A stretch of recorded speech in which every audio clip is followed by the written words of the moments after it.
Bom dia! Está começando mais uma edição do programa 20 Minutos História. O tema de hoje: quem venceu a Segunda Guerra Mundial? Esse é um dos debates historiográficos mais relevantes do século XX e até hoje.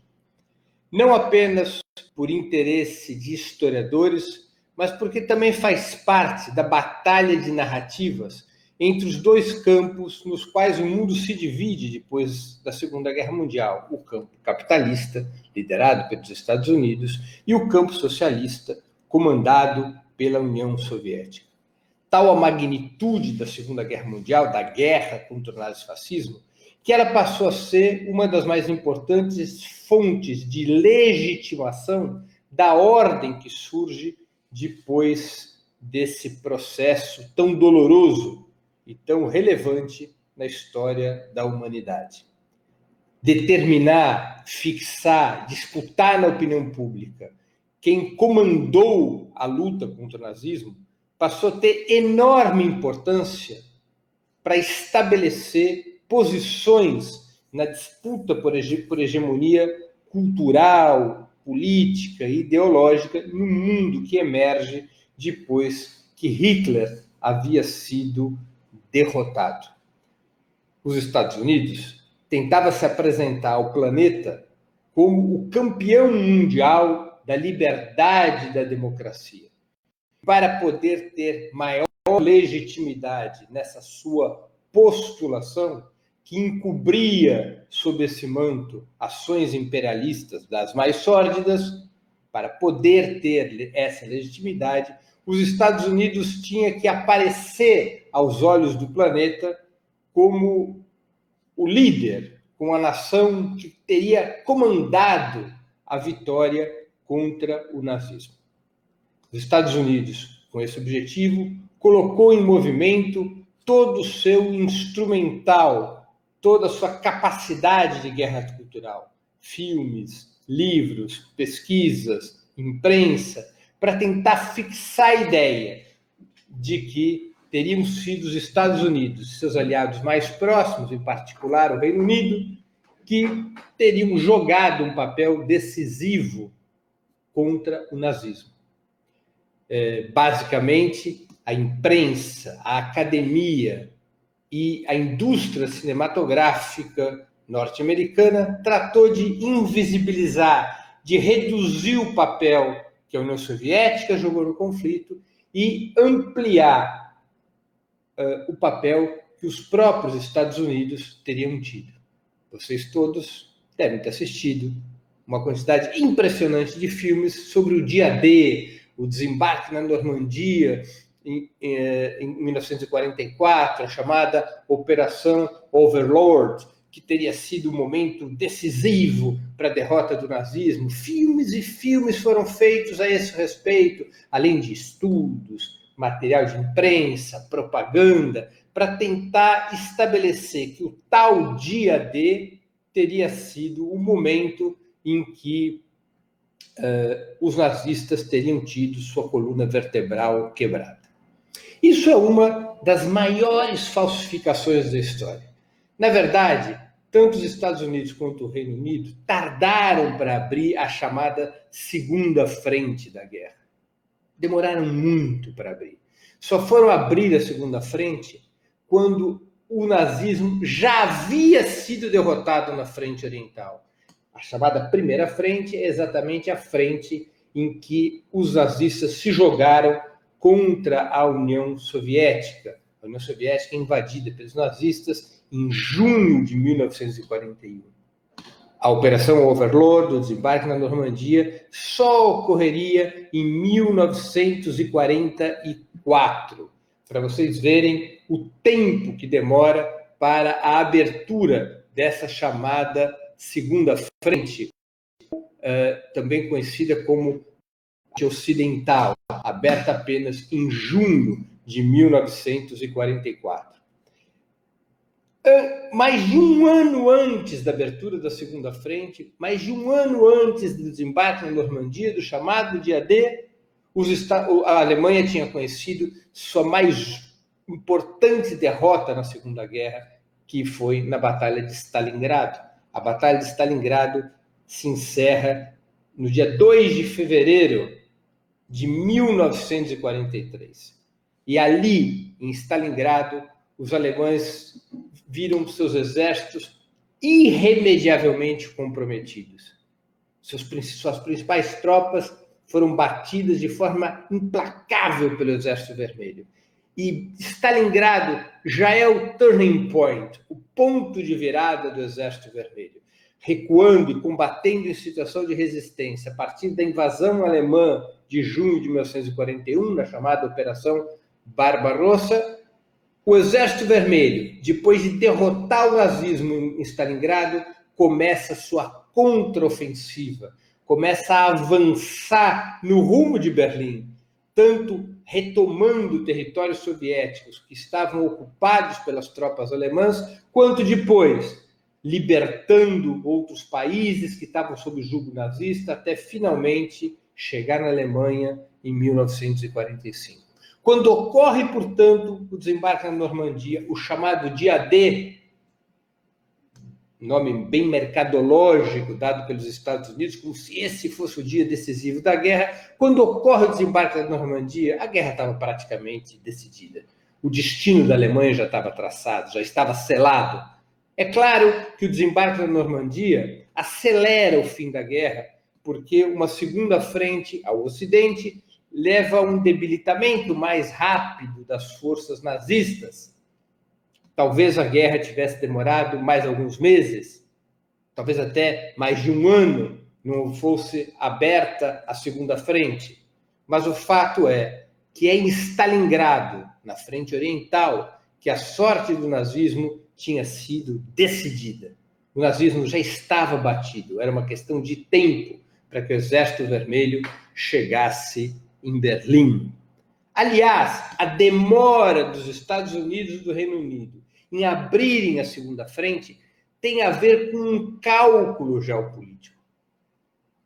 Ambas nações tinham condições de ter aberto essa segunda frente bastante antes, e essa era a pressão de Stalin sobre Roosevelt e sobre Churchill. Por que Roosevelt e Churchill não abriram anteriormente a segunda frente? Eu vou repetir, por um cálculo geopolítico. Evidentemente que tanto Roosevelt como Churchill queriam bater o nazismo, mas queriam bater o nazismo em uma situação na qual a União Soviética saísse enfraquecida da guerra e não fortalecida. Quanto mais tempo demorasse a guerra no Oriente, calculavam Roosevelt e Churchill, maior seria o desgaste soviético. Quanto mais rápida fosse a guerra na frente oriental, mais fortalecido sairia o Estado dirigido por Stalin.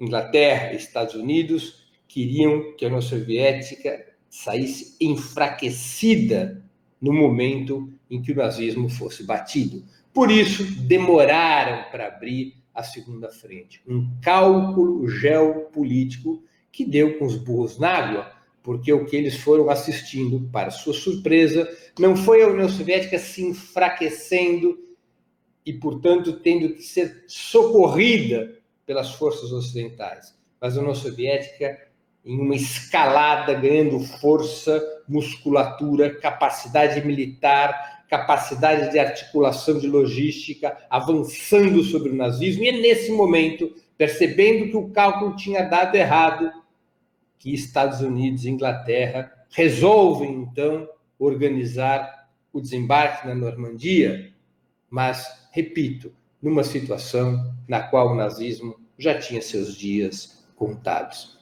Pensemos o quadro da Segunda Guerra Mundial. Ela começa em 1939, com a invasão da Polônia. Se estende depois para a invasão da França e para outros países ao Ocidente e pelo bombardeio contra a Inglaterra. Os 2 primeiros anos da guerra, 39, 40 até 41, o nazismo está combatendo o Ocidente.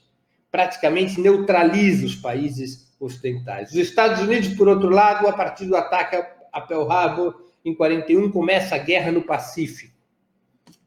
Diante deste cenário, o Ocidente enfraquecido e controlado pelo nazismo, Estados Unidos metido na guerra do Pacífico é que Hitler desencadeia o ataque à União Soviética em 1941.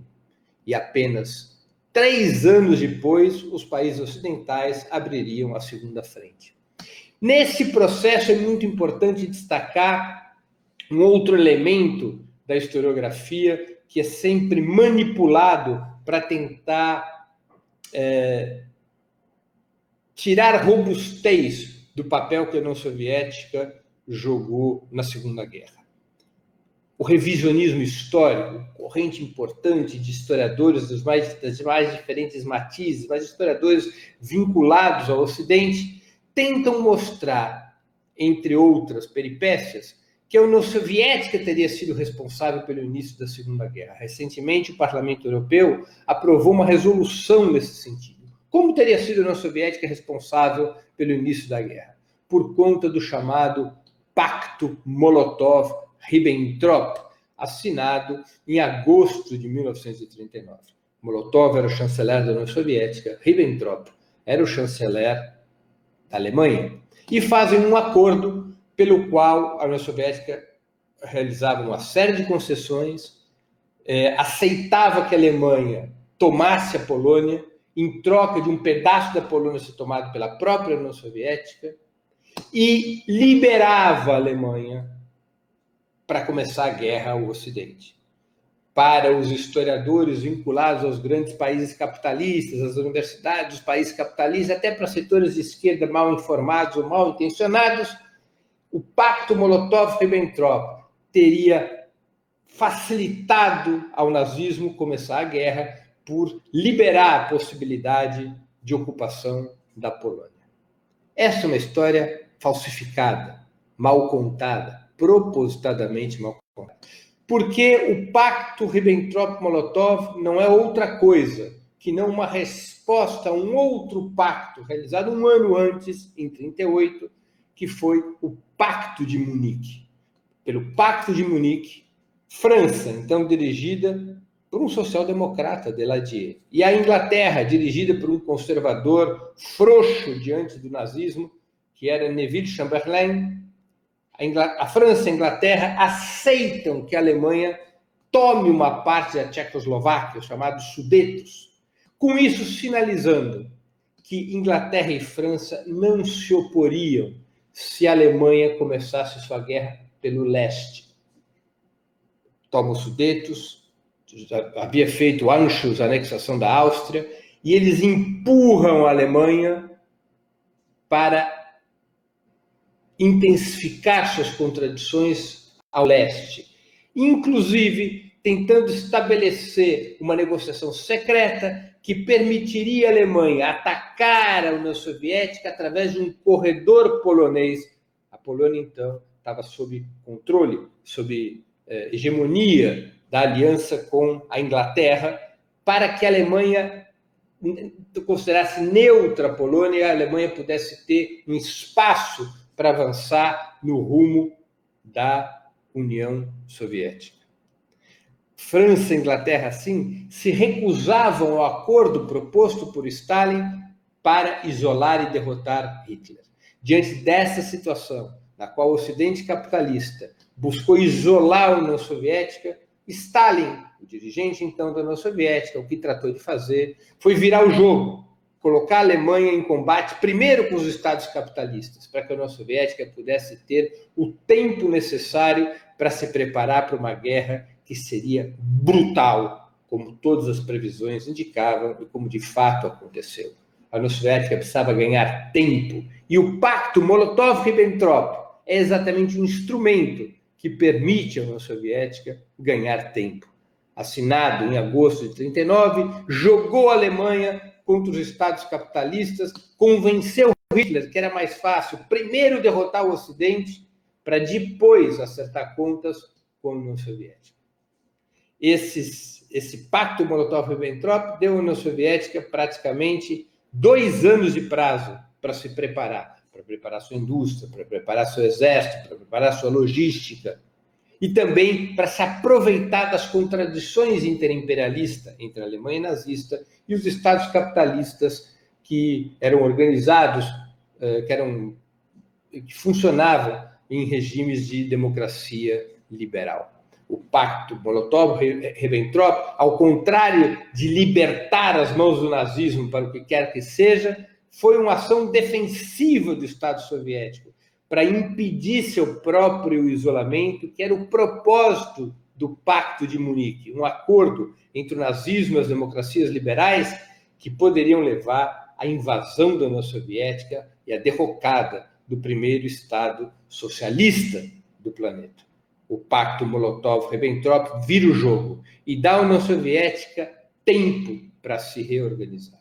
Quando os alemães invadem em 1941, embora consigam avançar com certa rapidez nos primeiros meses, iriam se defrontar contra um país cujo exército estava organizado, cuja indústria militar era potente, que tinha capacidade de produzir armamentos de alta qualidade e contra uma logística suficientemente forte e ágil para suprir os exércitos em combate numa guerra que se demonstraria longa e de enorme desgaste, como jamais na história humana, em termos de custos humanos e materiais. Aliás, são os custos humanos e materiais outro registro que demonstra a falácia sobre o papel dos Estados Unidos e da Inglaterra na derrota do nazismo.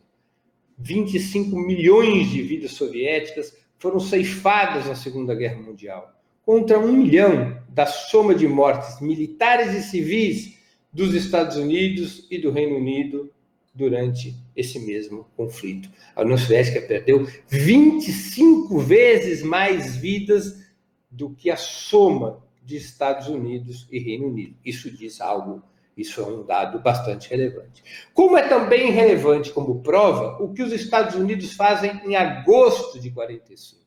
Já derrotado o nazismo, já estabelecida um campo socialista, ou já se estabelecendo um campo socialista na Europa, com a União Soviética já de mãos livres para poder avançar no Oriente, portanto, na sua participação na Guerra Asiática, com a União Soviética já presente na Manchúria, enfraquecendo os japoneses, os Estados Unidos disparam as bombas atômicas de Hiroshima e Nagasaki, em agosto de 45, para acelerar o mais rápido possível o fim da guerra. Um assassinato em massa, completamente desnecessário do ponto de vista do esforço para derrotar o Japão, que já estava batido, mas fundamental para que a capitulação do Japão não significasse uma ampliação dos espaços da União Soviética também ao Oriente. A União Soviética contava no reforço do seu papel no Oriente com um avanço considerável de 3 importantes partidos comunistas que viriam a tomar o poder. O Partido Comunista da China, a Revolução Chinesa, seria vitoriosa em 1º de outubro de 1949. O Partido Comunista do Vietnã, o Vietnã se libertaria do domínio japonês e estabeleceria um governo sob o controle do Partido Comunista de Ho Chi Minh em 1946. E o Partido Comunista, já chamado Partido dos Trabalhadores, da Coreia, depois Coreia do Norte, mas que levaria também à independência contra os japoneses e o estabelecimento do governo dirigido por Kim Il-sung. Esses 3 partidos comunistas reforçavam o papel da União Soviética no Oriente. Havia uma sinergia entre o avanço soviético no Oriente e o papel desses 3 partidos comunistas, e os Estados Unidos, para deter a influência soviética, a avassaladora influência soviética, explodem as bombas atômicas, tentando precipitar a rendição japonesa e deter o avanço soviético, já que a União Soviética, naquele momento, não possuía bombas atômicas. São todos dados que vão demonstrando que o papel fundamental, o protagonismo na Segunda Guerra foi essencialmente do Exército Vermelho. As democracias liberais, os países capitalistas, que tinham contradições e foram à guerra contra o nazismo, essas democracias liberais tiveram um papel secundário, e bastante secundário, na derrota do nazifascismo. O papel protagonista, o papel fundamental, foi desempenhado pela União Soviética, então dirigida por Joseph Stalin. Iosif Dugatsvili Vissarionovich, seu nome verdadeiro, nome de guerra, Stalin. A União Soviética é quem desempenha esse papel fundamental. Por isso, toda vez que chegamos no 8 de maio, como 8 de maio de 2020, em que se celebram 75 anos do final da guerra. Toda vez que chegamos nessa data, e no mundo inteiro se comemora a vitória da liberdade sobre a tirania nazista, é importante contar como essa saga foi possível. E, fundamentalmente, essa saga foi possível por conta do papel heróico do Exército Vermelho na derrota das forças de Hitler, o papel do Exército Vermelho em bater o nazismo. Termino aqui a exposição de hoje do 20 Minutos História. Antes de encerrarmos o programa, duas mensagens importantes. Primeira mensagem, eu queria sugerir a vocês fortemente que fizessem uma assinatura do canal do Opera Mundi no YouTube. Nessa plataforma, vocês tanto poderão acompanhar nossas transmissões ao vivo, quanto assistir edições anteriores dos programas 20 Minutos e demais programas da TV Opera Mundi. O YouTube é uma plataforma muito mais amigável para assistir vídeos, para fazer comentários e também para contribuir financeiramente com o Opera Mundi através do Super Chat. Não se esqueçam, ao fazerem sua inscrição no canal do Opera Mundi no YouTube, de marcar o sininho. Marcado o sininho, vocês serão avisados todas as vezes que novos programas, nossos ou de nossos parceiros, forem ao ar. Segunda mensagem, eu queria pedir a vocês, encarecidamente, que fizessem uma assinatura solidária de Opera Mundi.